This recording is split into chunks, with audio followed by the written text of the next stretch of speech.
Hi everyone, thank you for having me. In the last session, I had spoken to you regarding the Memorandum of Association and Articles of Association. Today, I would like to speak to you regarding prospectus. Prospectus is also one of the statutory document which is mandatory for a company when the company is willing to collect the capital from the public. So, when you talk about the prospectus, it is nothing but any circular, any advertisement or notice, whichever is intended to collect or accumulate any capital through public is called as prospectus. Prospectus ಅಂದರೆ ಪ್ರಚಾರ ಪತ್ರ. ಈ ಪ್ರಚಾರ ಪತ್ರ ಯಾವುದೇ ಒಂದು ಜಾಹೀರಾತಿನ ಮೂಲಕ ಇರ್ಬೋದು, ಅಥವಾ ಒಂದು ಸುತ್ತೋಲೆಯ ಮೂಲಕ ಇರ್ಬೋದು, ಅಥವಾ ಇನ್ಯಾವುದೋ ಒಂದು ಪ್ರಚಾರದ ಮೂಲಕ ಸಾರ್ವಜನಿಕರಿಂದ ಕಂಪೆನಿಗೆ ಹಣ ಒಟ್ಟು ಮಾಡುವ, ಬಂಡವಾಳ ಕೂಡಿಸುವ ಇಚ್ಛೆಯಿಂದ ಪ್ರಕಟಿಸಿದಲ್ಲಿ ಅದನ್ನು ಪ್ರಚಾರ ಪತ್ರ ಅಂಥೇಳಿ ನಾವು ಹೇಳ್ತೇವೆ. ಅದು ಕಂಪೆನಿ ಆ್ಯಕ್ಟಿನ ಕಲಂ 2 ಸಬ್ ಕ್ಲಾಸ್ 36 ಸೆಕ್ಷನ್ 2 ಸಬ್ ಕ್ಲಾಸ್ 36 ಕೆಳಗೆ ಇದರ ಬಗ್ಗೆ ವ್ಯಾಖ್ಯೆ ಇದೆ. The definition is nothing but the same thing. Prospectus includes any notice, circular, advertisement or other document inviting deposits from the public or inviting offers from the public for the subscription or purchase of any shares in or debentures of a body corporate anta. So this is what is prospectus. So what are the main objects of the prospectus? Why the prospectus is issued by the company? Why the prospectus has to be registered mandatorily while going public? ಯಾವುದಕ್ಕೋಸ್ಕರ? ಉದ್ದೇಶಗಳೇನು ಪ್ರಾಸ್ಪೆಕ್ಟಸ್ದು? ಪ್ರಾಸ್ಪೆಕ್ಟಸ್ದ ಮುಖ್ಯ ಉದ್ದೇಶ ಏನು ಅಂತ ಹೇಳಿದ್ರೆ, ಒಂದು company ರಚನೆಯಾಗಿದ್ದರ ಬಗ್ಗೆ ಸಾರ್ವಜನಿಕರಾದರೆ ಮಾಹಿತಿಯನ್ನು ನೀಡುವಂಥದ್ದು. To inform the public about the formation of a new company. That is the first aspect. The second point is that to state the prospectus of the company and to induce the public to subscribe to the shares or debentures of the company. And third point is that to invite offers from the public, and also to create confidence in the public about the company, and also to maintain an authenticated record of the terms and conditions on which the shares or debentures are issued by the company. So you can very easily remember, see, when any company is incorporated, if you are willing to collect money from the general public, to accrue capital from the general public, in such case the formation of the company has to be informed, and also you should induce the public, you should attract the public so that the people should come to know. And the third thing is that you should invite offers for buying of your shares or debentures, and also you have to create confidence, and you should maintain an authenticated record. ಒಂದು ಸಾರ್ವಜನಿಕರಿಗೆ ಮಾಹಿತಿಯನ್ನು ನೀಡುವಂಥದ್ದು, ಇಂಥ ಒಂದು company ರಚನೆ ಆಗಿದೆ ಅಂತ ಹೇಳ್ಬಿಟ್ಟು. ಹಾಗೆಯೇ ಮಾಹಿತಿ ನೀಡಿ ಆದಮೇಲೆ ಅದರಲ್ಲಿ ಆಕರ್ಷಣೆ ಬರುವಂತೆ ಮಾಡುವುದು, ಆ ಕಂಪನಿಯ ಚಟುವಟಿಕೆಗಳನ್ನ, ವ್ಯವಹಾರವನ್ನು ಸವಿಸ್ತಾರವಾಗಿ ತಿಳಿಸುವುದರಿಂದ ಹಾಗೂ ಅದರಲ್ಲಿ ಹಣ ಹೂಡಿಕೆ ಮಾಡೋದ್ರಿಂದ ಅದರಲ್ಲಿ ಎಷ್ಟು ಅದಕ್ಕೆ ಲಾಭಾಂಶ ಬರುವಂಥದ್ದು, ಇಂಥ ವಿಷಯಗಳನ್ನ ತಿಳಿಸಿದಾಗ ಜನರಲ್ಲೇ ಸಾಮಾನ್ಯವಾಗಿ ಆಕರ್ಷಣೆ ಮೂಡ್ತದೆ. ಹಾಗೆ ಆಕರ್ಷಣೆ ಮೂಡಿದಾಗ ಜನಕ್ಕೆ ನಾವು ಇನ್ವೈಟ್ ಮಾಡುವಂಥದ್ದು, ಅಂದರೆ ಆಹ್ವಾನ ನೀಡುವಂಥದ್ದು. ನಮ್ಮ ಶೇರ್ಗಳನ್ನ ತೆಗೆದುಕೊಂಡ್ರೆ ನಿಮಗೇನು ಲಾಭ ಉಂಟು ಅಂಥೇಳಿ ನೀವು ತಗೊಳ್ಳಿಕ್ಕೆ ನಾವು ಆಫರ್ ಕೊಡ್ತಾ ಇದ್ದೀವಿ ಅಂತ ಹೇಳುವಂಥದ್ದು. ಡಿಬೆಂಚರ್ನ ಅಥವಾ ಶೇರ್ಗಳು ಅಥವಾ ಡಿಬೆಂಚರ್ಗಳು ಅಂದರೆ ಸಾಲಪತ್ರಗಳು. ಹೀಗೆ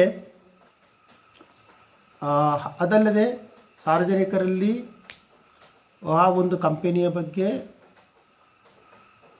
ಒಂದು ಕಾನ್ಫಿಡೆನ್ಸನ್ನು ಬಿಲ್ಡಪ್ ಮಾಡುವಂಥದ್ದು ಮತ್ತು ಒಂದು ದಾಖಲೆಯನ್ನು ನಿರ್ಮಾಣ ಮಾಡುವಂಥದ್ದು. ಈ ಎಲ್ಲ ಉದ್ದೇಶಗಳನ್ನು ಈ ಒಂದು ಪ್ರಾಸ್ಪೆಕ್ಟಸ್ ಅಂದರೆ ಪ್ರಚಾರ ಪತ್ರಿಕೆಯಲ್ಲಿ ಒಳಗೊಂಡಿರ್ತದೆ.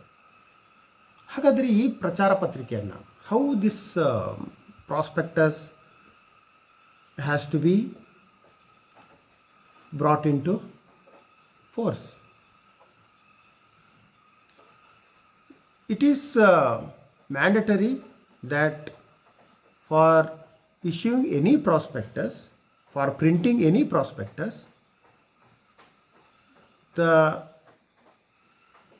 general body has to call a meeting and a resolution has to be passed at the meeting of the board of directors authorizing the issue of prospectus. The resolution should also authorize the secretary to deliver a copy of the prospectus to the registrar of companies before its publication.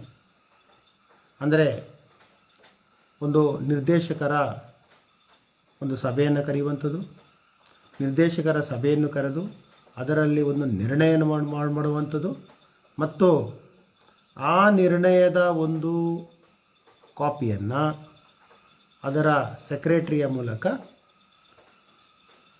Registrar of companies ಅಂದರೆ company ನೋಂದಣಿಯ registrar ಹತ್ರ ಆ ಒಂದು ಕಾಪಿಯನ್ನು ತಲುಪಿಸುವಂಥದ್ದು. ಇದನ್ನು ಪ್ರಥಮವಾಗಿ ಮಾಡಬೇಕಾಗ್ತದೆ. And also the prospectus must B dated and that date is taken as date of publication.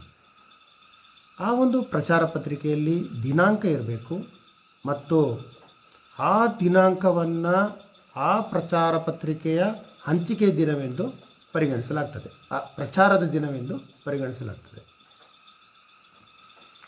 ಹಾಗೆಯೇ the third point is that the prospectus must be signed by every director or proposed director of the company or by his authorized agent. ಪ್ರತಿಯೊಂದು ಪ್ರಚಾರ ಪತ್ರಿಕೆಯು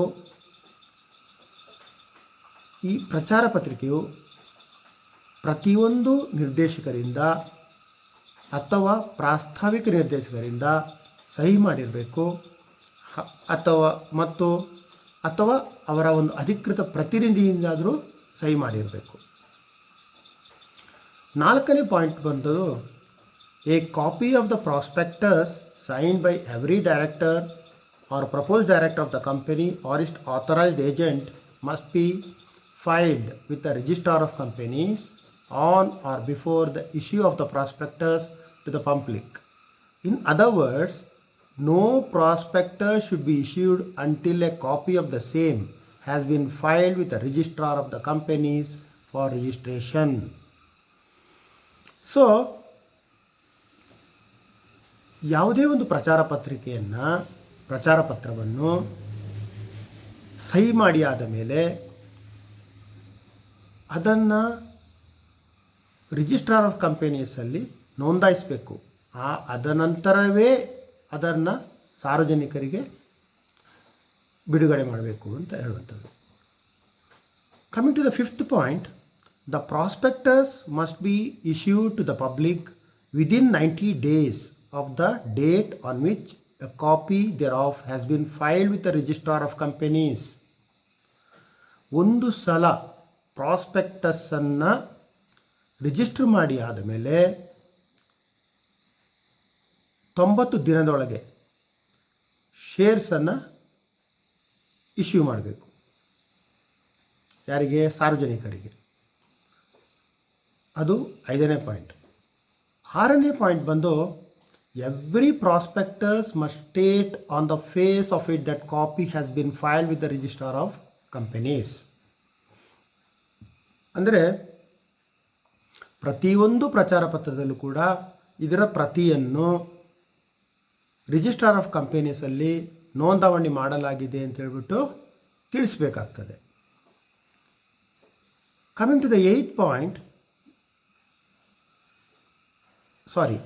7th point, every prospectus must contain the matters specified in part 1st of Schedule 2 and set out reports containing part 2 of Schedule 2 of the Companies Act. ಪ್ರತಿಯೊಂದು ಪ್ರಚಾರ ಪತ್ರದಲ್ಲಿ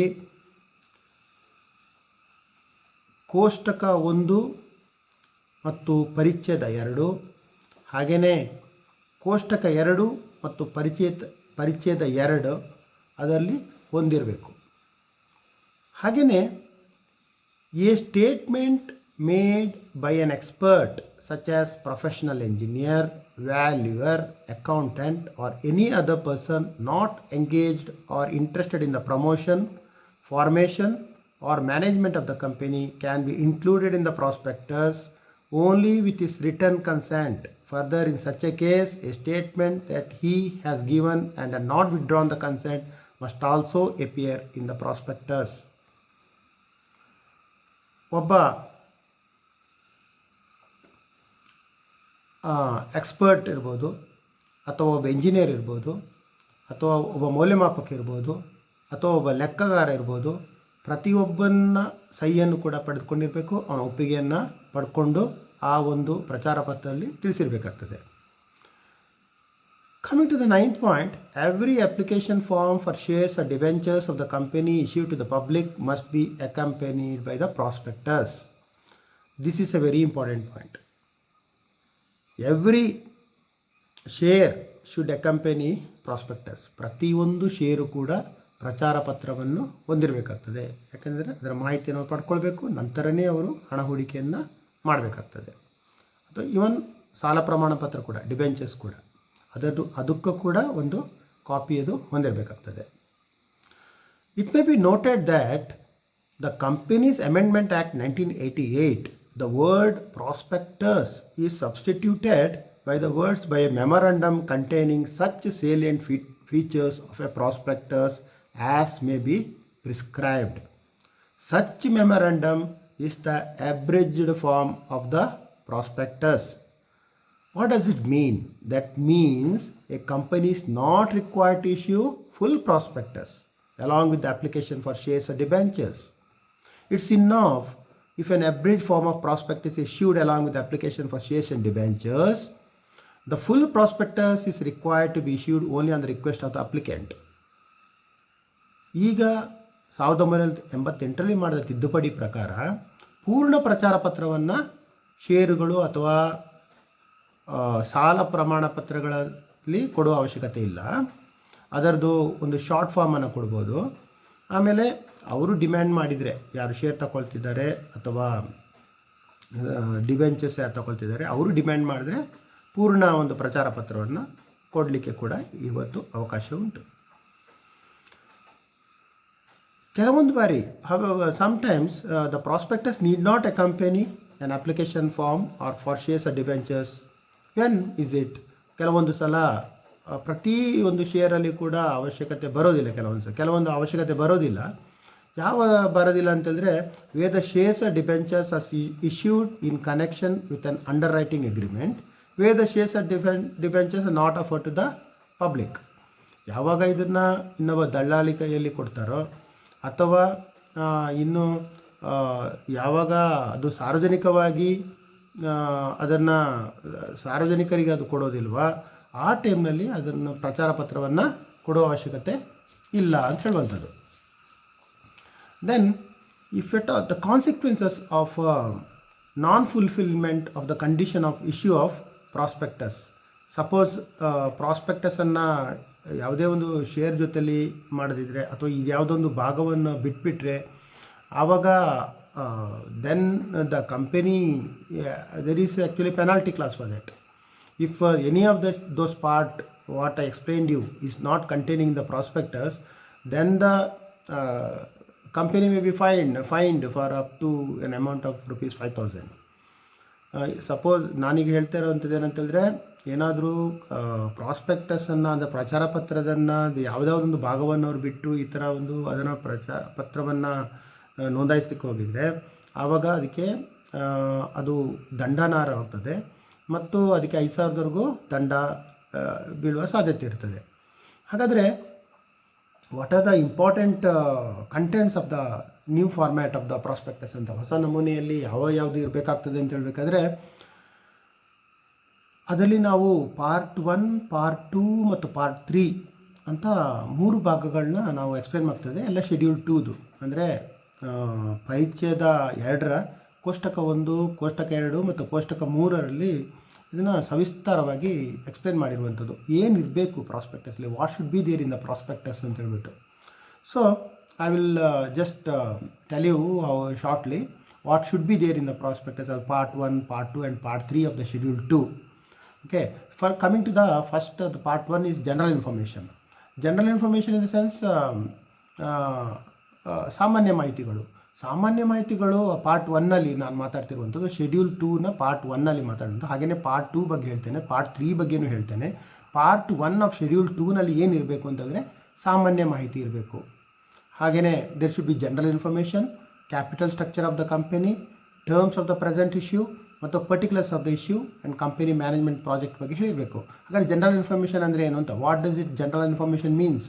general information is nothing but the name and address of the registered office of the company, consent of the central government for the present issue and declaration of the central government about its non-responsibility for financial soundness and correctness of statements, and the names of regional stock exchange, punishment and fixtures applications, and the declaration about the refund of the application money if minimum subscription of 90% is not received in 20 days for the opening of the issue, and declaration about the issue of allotment of shares within a period of 10 weeks and interest of in case of in delay in refund at the prescribed rate under section 73 subclass 2. So ಹೆಸರು ಮತ್ತು ವಿಳಾಸ ಯಾವುದ್ರದ್ದು, ನೋಂದಾಯಿತ ಕಂಪನಿಯ ಹೆಸರು ಮತ್ತು ವಿಳಾಸ ಇರಬೇಕಾಗ್ತದೆ. ಹಾಗೆಯೇ ಕೇಂದ್ರ ಸರ್ಕಾರದ ಸಮ್ಮತಿಯ ಒಂದು ಲೆಟರ್ ಇರಬೇಕಾಗ್ತದೆ. ಹಾಗೆಯೇ ಪ್ರಾದೇಶಿಕ ಷೇರು ವಿನಿಮಯ ಕೇಂದ್ರಗಳ ವಿಳಾಸಗಳಿರಬೇಕಾಗ್ತದೆ, ಹೆಸರುಗಳಿರಬೇಕಾಗ್ತದೆ. ಆಮೇಲೆ ಅದರಲ್ಲಿ ಏನು ಪನಿಷ್ಮೆಂಟು, ಫಿಕ್ಸಸ್ ಅಪ್ಲಿಕೇಶನ್, ಕಾಲ್ಪನಿಕ ಅಪ್ಲಿಕೇಶನ್ ಇದ್ದರೆ ಏನು ಪನಿಷ್ಮೆಂಟ್ ಇದೆ ಅಂತಂದು ಹೇಳಬೇಕಾಗ್ತದೆ. ನಂತರ ಸಪೋಸ್ ನಾವು 120 ದಿನದಲ್ಲಿ 90% ಹಣ ಕಲೆಕ್ಟ್ ಆಗದೆ ಹೋದರೆ ಅದು ನಾವು ಅದನ್ನು ವಾಪಸ್ ಕೊಡ್ತೇವೆ ಅಂತೇಳಿ ಒಂದು ಘೋಷಣಾ ಪತ್ರ ಕೂಡ ಇರಬೇಕಾಗ್ತದೆ. ಆಮೇಲೆ ಅದನ್ನು ಡಿಕ್ಲರೇಷನ್ ಆಫ್ ಷೇರು ಹಂಚಿಕೆ ಪತ್ರ ಮರುಪಾವತಿ ಯಾವ ರೀತಿ ಮಾಡಬೇಕು, 10 ವಾರದೊಳಗೆ ನಾವು ಮಾಡ್ತೇವೆ ಅಂತ ಹೇಳೋದು ಸೆಕ್ಷನ್ 73 ಅಂದರೆ 73 ಸಬ್ಕ್ಲಾಸ್ 2 ಮತ್ತು 2A ವಿವರಿಸಬೇಕಾಗ್ತದೆ. ಹಾಗೆಯೇ date of opening of the share ಆರಂಭಿಕ ದಿನವನ್ನು ವಿವರಿಸಬೇಕು, ಷೇರು ಯಾವಾಗ ಕ್ಲೋಸ್ ಆಗ್ತದೆ ಅಂತೇಳಿ ವಿವರಿಸಬೇಕು, ಷೇರು ಅಂತಿಮ ಆಗೋದು ಯಾವಾಗ ಅಂತ ವಿವರಿಸಬೇಕು, name and address of the auditors and lead managers, ಲೆಕ್ಕ ಪರಿಶೋಧಕರ ವಿವರಗಳು ಮತ್ತು ಅವರ ಹೆಸರುಗಳು ಮತ್ತು ವಿಳಾಸಗಳು. ಹಾಗೆಯೇ names and address of the trustees and the debentures trustee in case of debenture issue. ನ್ಯಾಸ ಒಪ್ಪಂದದ ಅಡಿಯಲ್ಲಿ ವಿಶ್ವ ಅದು ಇದರಲ್ಲಿ ನ್ಯಾಸ ಒಪ್ಪಂದದಲ್ಲಿ ವಿಶ್ವಸ್ತರ ಹೆಸರು ಮತ್ತು ಇದನ್ನು ಹೆಸರುಗಳನ್ನ ಮತ್ತು ಮಾಹಿತಿಗಳನ್ನ ನಮೂದಿಸಬೇಕಾಗ್ತದೆ. ಹಾಗೆಯೇ ಕ್ರೈಸಿಲ್ ರೇಟಿಂಗ್ ಅಂತ ಹೇಳ್ತೀವಿ ನಾವು, ಕ್ರೆಡಿಟ್ ರೇಟಿಂಗ್ ಇನ್ಫಾರ್ಮೇಷನ್ ಅಂತೇಳಿ ಅದನ್ನು ಕೂಡ ನಮೂದಿಸಬೇಕಾಗ್ತದೆ. We should be stating about the CRISIL rating of the company. ಮತ್ತು also then we have to write about the names and address of the underwriters. ದಲ್ಲಾಳಿಗಳ ಹೆಸರು ಮತ್ತು ವಿಳಾಸಗಳನ್ನು ಬರೀಬೇಕಾಗ್ತದೆ. ಅವರು ಒಟ್ಟುಕೊಳ್ಳುವಿಕೆಯನ್ನು ಕೂಡ ಬರೀಬೇಕಾಗ್ತದೆ. ನಂತರ then declaration by the board of directors that the underwriters have sufficient resources to discharge the respective obligations ಅಂತ ಹೇಳ್ಬಿಟ್ಟು. ದೆನ್ ಅಂದರೆ ಈ ದಲ್ಲಾಳಿಗಳ ಸಂಪನ್ಮೂಲ ಎಷ್ಟು ಉಂಟು, ಅವರಿಗೆ ಅದನ್ನು ಕೊಂಡುಕೊಳ್ಳಲಿಕ್ಕೆ ಸಾಮರ್ಥ್ಯ ಉಂಟಾ ಇಲ್ಲ ಅಂತ ಹೇಳೋದನ್ನು ಕೂಡ ಪ್ರಾಸ್ಪೆಕ್ಟಸ್ನ ಕೋಷ್ಟಕ 1 ಪರಿಚಯದ 2ರಲ್ಲಿ ಎಕ್ಸ್ಪ್ಲೇನ್ ಮಾಡಬೇಕಾಗ್ತದೆ. In the part 1 I spoke about the part 1 ಸಾಮಾನ್ಯ ಮಾಹಿತಿ, ಜನರಲ್ ಇನ್ಫಾರ್ಮೇಷನ್ ಬಗ್ಗೆ ನಾನು ಹೇಳಿರುವಂಥದ್ದು. So I told you in the part 1 schedule 2 the first one is general information, then I will come to capital structure of the company, that is the second point. So what should be the capital structure of the company, what is the authorized, issued and subscribed and paid up capital, ಕಂಪನಿದ ಬಂಡವಾಳದ ರೂಪರೇಷೆಗಳನ್ನ ಹೇಳಬೇಕಾಗ್ತದೆ. ಹಾಗೆಯೇ size of the present issue, giving separately reservation for preferential allotment to promoters and others. ಅಂದರೆ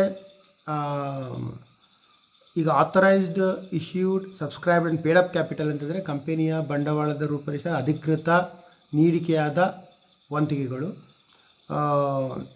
ಮತ್ತು size of the present issue ಅಂತಂದರೆ ಪ್ರಸ್ತುತ ಯಾವುದು ಒಂದು ನೀಡಿಕೆಯ ಗಾತ್ರ.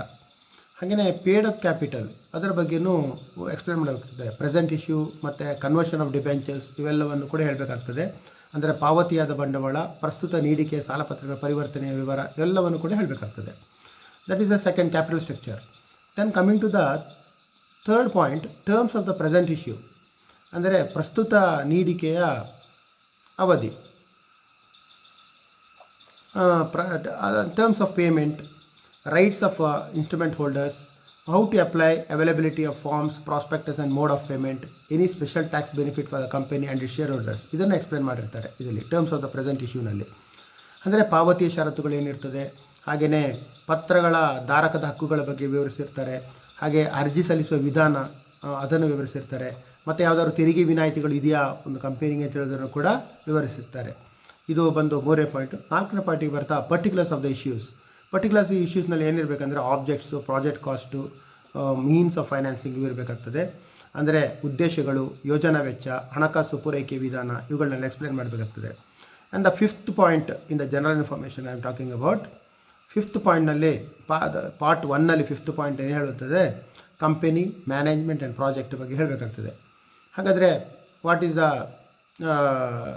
what should be their history and main objects and the present issue, business of the company, subsidiary of the company if any, promoters and background ಅಂದರೆ ಇತಿಹಾಸ ಮತ್ತು ಪ್ರಸ್ತುತ ವ್ಯವಹಾರಗಳ ಉದ್ದೇಶಗಳು, ಅನುಸಂಘಿಕ ಕಂಪನಿಗಳು ಇದ್ದಲ್ಲಿ ಪ್ರವರ್ತಕರು ಮತ್ತು ಅವರ ಹಿನ್ನೆಲೆ ಇವೆಲ್ಲವನ್ನು ಕೂಡ ಅದರಲ್ಲಿ ತಿಳಿಸಬೇಕಾಗ್ತದೆ. So I was talking about the part one of the schedule 2. Then also you should be explaining about the particulars in regard to the company and other listed shares in the same manner which made in the capital issue last 3 years, and the outstanding litigations whatever is pending in before this one. And again there is part 2 and the schedule 2. In that again in general information, in the general information there should be consent of directors, auditors, solicitors, advocates, experts opinion, change if any director and the auditor during the last 3 years, and the authority for the issue and details of the resolution passed for the issue, procedure and time schedule for the allotment and issue of the certificate, names and address of the company secretary. Then in the part 2 schedule 2 you should give about the financial information, ಹಣಕಾಸಿನ ಮಾಹಿತಿಯನ್ನು ಕೊಡಬೇಕು, ಲೆಕ್ಕ ಪರಿಶೋಧಕರ ವರದಿ ಇವೆಲ್ಲವನ್ನು ಕೂಡ ತಿಳಿಸಬೇಕಾಗ್ತದೆ. ಹಾಗೆಯೇ reports of the accountants, ಲೆಕ್ಕಾಧಿಕಾರಿಗಳ ವಿವರಗಳನ್ನು ಕೂಡ ಹೇಳಬೇಕಾಗ್ತದೆ. ಸ್ಟ್ಯಾಟ್ಯುಟರಿ ಆ್ಯಂಡ್ ಅದರ್ ಇನ್ಫಾರ್ಮೇಷನ್ ಅಂದರೆ ಶಾಸನಬದ್ಧ ಯಾವುದಾದ್ರು ಇನ್ಫಾರ್ಮೇಷನ್ಗಳಿವೆ ಅವನ್ನು ಕೂಡ ಹೇಳಬೇಕಾಗ್ತದೆ. Coming to the third one, part 3 schedule 2, ಪರಿಚಯದ 2 ಕೋಷ್ಟಕ 3ರಲ್ಲಿ ಇದರಲ್ಲಿ every person shall for the purpose of the schedule be deem to be a vendor who has entered in to a contract absolute or any property to be required by the company. ಹಾಗೆಯೇ in case of the company which has been carrying on business for less than 5 financial years, reference to 5 financial years means reference to that number of financial years for which the business has been carried out. Reasonable time and pace at which the copies of all balance sheets and profits and loss accounts and with the report of the auditors is based on material contracts and other documents has to be inspected. ಪರಿಚಯದ ಎರಡು ಕೋಷ್ಟಕ 3ರ ಬಗ್ಗೆ ನಾನು ಮಾತಾಡ್ತಿರುವಂಥದ್ದು. ಇದರಲ್ಲಿ ವಿಕ್ರಯಗಾರರ ಇದನ್ನು ಷರತ್ತುಗಳನ್ನ ವಿವರಿಸಬೇಕಾಗ್ತದೆ ಮತ್ತು 5 ವರ್ಷಗಳ ಹಿಂದಿನ ಎಲ್ಲ ಒಂದು ಡೀಟೇಲ್ಸನ್ನು ಕೊಡಬೇಕಾಗ್ತದೆ. So these are all the parts which has to be content in the this prospectus. ಪ್ರಚಾರ ಪತ್ರದಲ್ಲಿ ಇವೆಲ್ಲ ಭಾಗಗಳು ಇರಬೇಕಾಗ್ತದೆ. So now I will talk to you about the prospectus by implication of deem prospectus ಅಂದರೆ ಏನು ಅಂತ ಹೇಳುವಂಥದ್ದು. ಈಗ ನಾನು ಪ್ರಾಸ್ಪೆಕ್ಟಸಲ್ಲಿ ಕೆಲವು ವಿಧಗಳುಂಟು. ಅದರಲ್ಲಿ prospectus by implication or deem prospectus ಅಂತ ಹೇಳುವಂಥದ್ದೊಂದು, ಮತ್ತು ಶೆಲ್ಫ್ ಪ್ರಾಸ್ಪೆಕ್ಟಸ್ ಅಂತ ಹೇಳುವಂಥದ್ದು, ಆಮೇಲೆ statement in lieu of prospectus ಅಂತ ಹೇಳುವಂಥದ್ದು, ಇನ್ಫಾರ್ಮೇಷನ್ ಮೆಮೊರಂಡಮ್ ಅಂತ ಹೇಳುವಂಥದ್ದು. ಇವೆಲ್ಲವೂ ಕೂಡ ಈ ಪ್ರಾಸ್ಪೆಕ್ಟಸಿನ ಕೆಲವು ವಿಧಗಳು ಪ್ರಾಸ್ಪೆಕ್ಟಸ್ದು. So when I am talking about the prospectus by implication or deemed prospectus, section 64 of the companies act 1956 tells about this one. This is regarding the documents which are with the offer for sale is made becomes a prospectus by implication or deemed prospectus when the following 2 conditions are satisfied. The offer of the shares or debentures for sale to the public was made within 6 months after the allotment or agreement to the allot of the shares or debentures. At the date of the offer, the whole of the consideration to be received by the company in respect of the shares or debentures was not received by it. So when something section 64 ಏನು ಹೇಳ್ತದೆ ಅಂತಂದರೆ, ಯಾವುದೇ ಒಂದು notice ಇರ್ಬೋದು, circular ಇರ್ಬೋದು, ಅದನ್ನು ಒಂದು ಹಣವನ್ನು ಕಲೆಕ್ಟ್ ಮಾಡೋ ಉದ್ದೇಶದಿಂದ ಯಾವುದಾದ್ರು ನೋಟಿಸ್ ಮತ್ತು ಸರ್ಕ್ಯುಲರನ್ನು ಸಾರ್ವಜನಿಕ ಜನರಿಂದ ಹಣ ಕಲೆಕ್ಟ್ ಮಾಡುವಂಥ ಉದ್ದೇಶದಿಂದ ಯಾವುದಾದ್ರು ಬಿಡುಗಡೆ ಮಾಡಿದರೆ ಅದನ್ನು ನಾವು ಪರಿಗಣಿಸಲ್ಪಡುವ ಪರಿಚಯ ಪತ್ರಿಕೆ ಅಂತ ನಾವು ಹೇಳ್ತೇವೆ ಅಂತ ಹೇಳುವಂಥದ್ದು. ಆಮೇಲೆ ಈ ಒಂದು ಶೇರ್ಸನ್ನು ಇದನ್ನು ಇಶ್ಯೂ ಮಾಡಿ ಆದಮೇಲೆ ಪ್ರಚಾರ ಪತ್ರವನ್ನು ಅಂದರೆ ಯಾವುದೇ ಒಂದು ನೋಟಿಸ್ ಸರ್ಕ್ಯುಲರ್ ಯಾವುದಾದ್ರು ಇಶ್ಯೂ ಮಾಡಿದ ನಂತರ 6 ತಿಂಗಳೊಳಗೆ ಅವರು ಹಣ ಕಲೆಕ್ಟ್ ಮಾಡಿರಬೇಕು.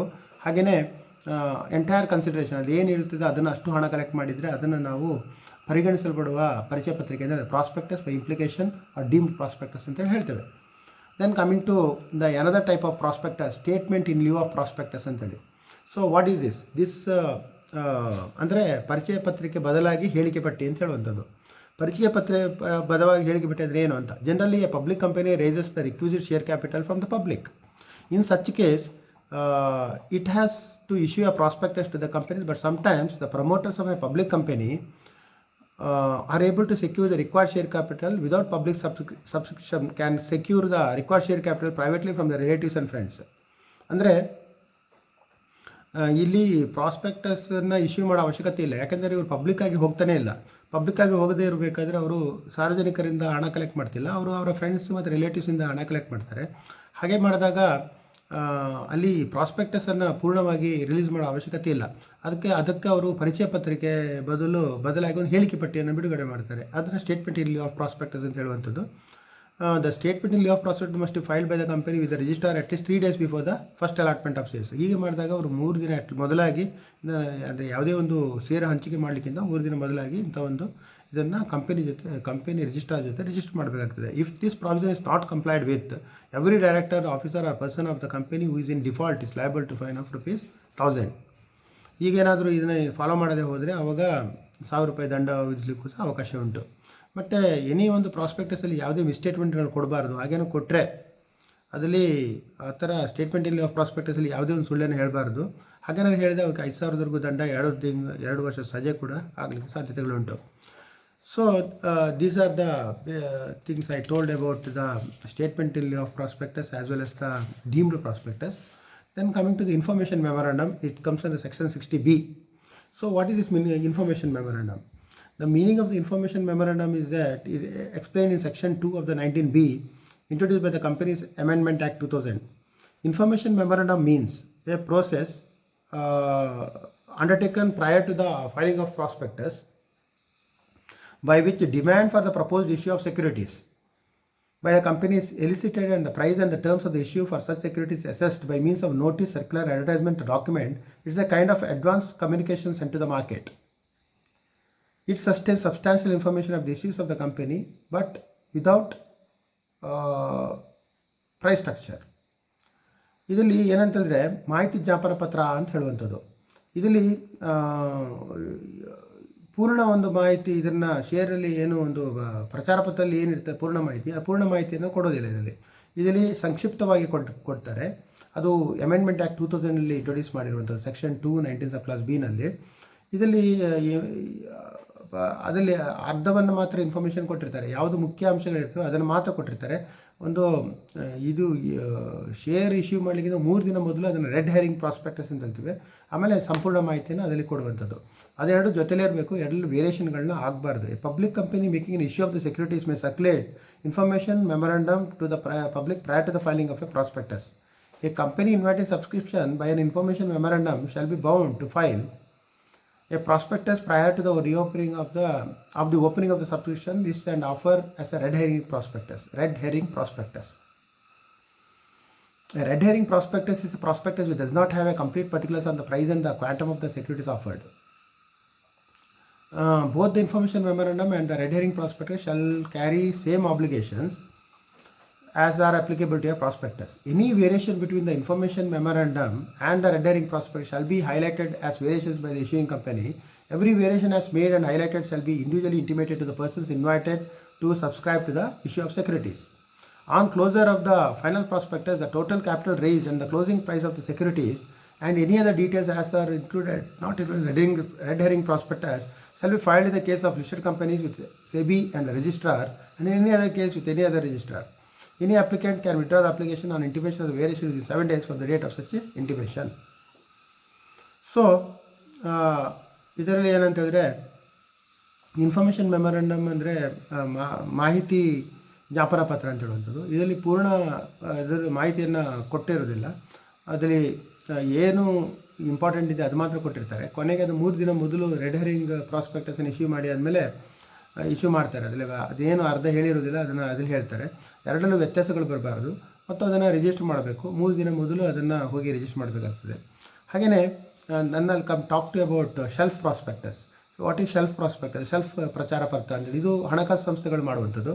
ಈ ಪ್ರಚಾರ ಪತ್ರದಲ್ಲಿ ಯಾವುದು ಬ್ಯಾಂಕ್ ಇರ್ಬೋದು, ಫೈನಾನ್ಸಿಂಗ್ ಇರ್ಬೋದು, ಸೆಕ್ಯೂರಿಟೀಸ್ ಇರ್ಬೋದು, ಇವೆಲ್ಲವನ್ನು ಇದನ್ನು ಮಾಡ್ತವೆ. The important provision regarding self prospectus, any public finance institution, public sector bank or scheduled banks, those main objectives financing shall file a self prospectus. Okay. So ಅವ್ರು ಆಗಾಗ ಪುನಃ ಕರೆಯೋದು ಬೇಡ ಯಾವುದೇ ಒಂದು ಇದನ್ನಾದರೂ.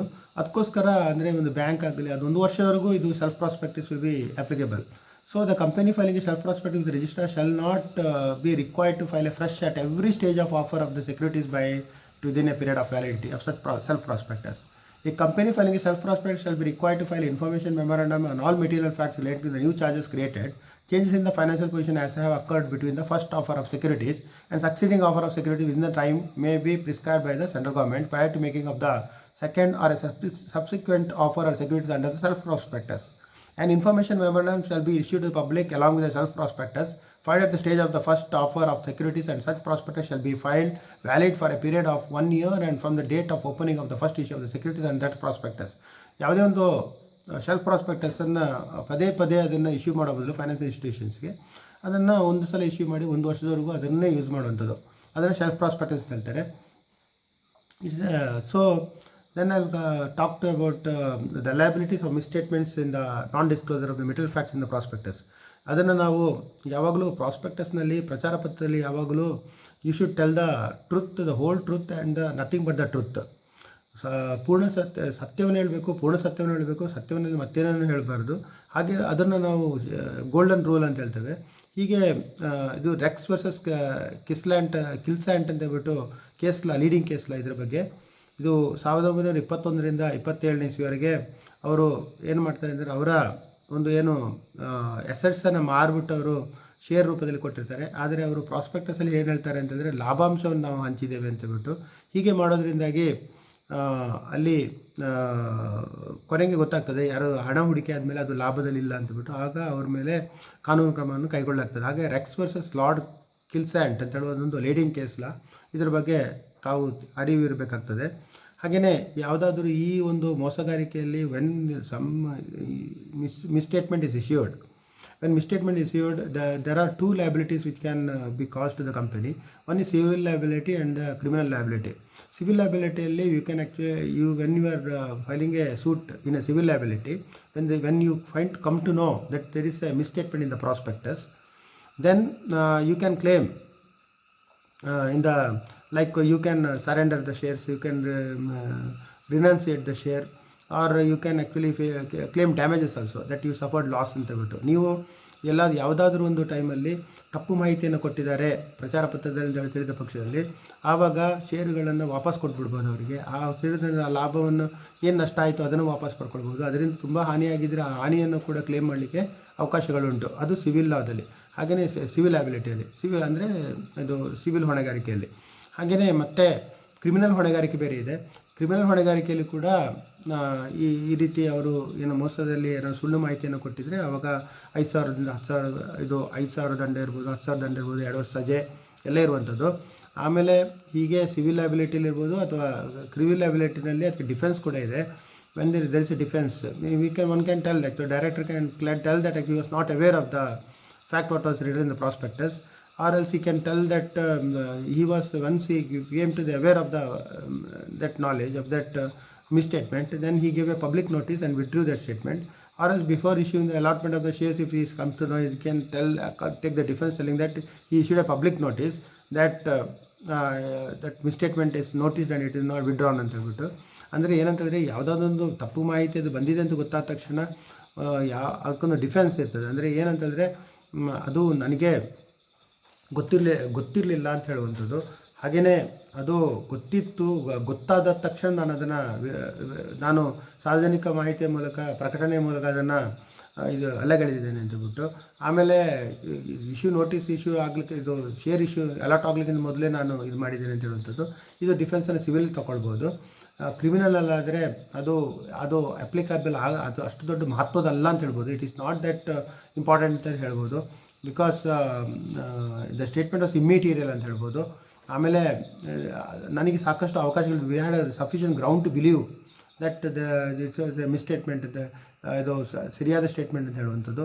ಹಾಗೆ ಡಿಫೆನ್ಸ್ ತಗೊಳ್ಬೋದು. ಹೀಗೆ ಇದನ್ನು 62, 63 ಮತ್ತು 68 ಸೆಕ್ಷನಲ್ಲಿ ವಿವರಿಸಿರುವಂಥದ್ದು. ಸೊ ಈಗ ಕ್ರಿಮಿನಲ್ ಲಯಬಿಲಿಟಿಯಲ್ಲಿ ಅದು 5,000 ಇರ್ಬೋದು, 10,000 ದಂಡ ಇರ್ಬೋದು, ಮತ್ತು ಅದನ್ನು ಪನಿಷಬಲ್ ಅಪ್ ಟು 2 ಇಂದ 5 yearsವರೆಗೂ ಪನಿಷ್ಮೆಂಟಿಗೆ ಅವಕಾಶಗಳುಂಟು. So this is the regarding the ಪ್ರಚಾರ ಪತ್ರ. ಇದು ಪ್ರಚಾರ ಪತ್ರ ಹೇಳುವಂಥದ್ದು. This what is regarding the prospectus. So thank you one and all for hearing me and giving a patient hearing. That regarding the prospectus is a very important thing. Regarding the prospectus, regarding the three aspects I told regarding this one. First one is the memorandum of association, second one is articles of association, and the third one is prospectus. These three are the statutory documents, it's a public document. So it is a mandatory provisions whatever it is there in the